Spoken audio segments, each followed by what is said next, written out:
د عام انتخاباتو لپاره تیاریانې د نور ملک په رنګ باندې کراچۍ کې هم روانې دي. سیاسي ډلو سره سره آزاد امیدوارانو لخوا هم په دې اړه باندې جلسې جلسونه او ریلیانې ویستلی کېږي. د عوامي نیشنل پارټۍ ملیر سیمې نه نامزد امیدوارانو خپل الیکشن کمپاین شروع کړی دی. 8 فروری عام الیکشن تیاری د نور ملک په رنګ په کراچۍ کې هم روانې دي.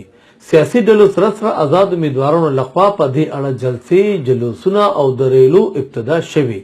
عوامي نیشنل پارټۍ د ملیر سیمې منتخب امیدوارانو هم خپل الیکشن کمپاین شروع کړی چې پکې قومي اسمبلی سره سره د صوبایي اسمبلی لپاره ولاړ امیدوارانو د یوې ریلۍ اهتمام کړی وو چې پکې کارکونانو سره سره عامو خلکو هم ګډون کړی وو. ریلۍ د ملیر د مختلفو سیمو نه تېرېدو وروسته په اخره کې د یوې جلسې روح اختیار کړی وو. په دې اړه د دې سیمې نه الیکشن ته ولاړ قومي اسمبلی خلقه ان 230 امیدوار آصف علي او د پارټۍ چارواکو خبر نیوز ته ویلي چې دا زموږ ووټرز نو ورکرز او دا یو ورکر چې دی د شاته سلسل ووټ دی.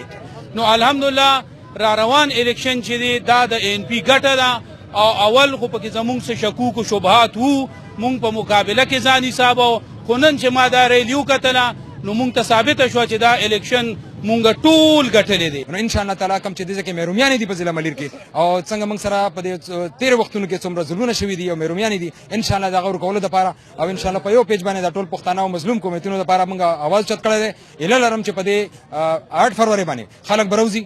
الیکشن په اړه جلسو جلوسونو او دریلو شروع کېدو سره سم په ښار کې سیاسي هلې ځلې په نظر راتل شروع شوي دي.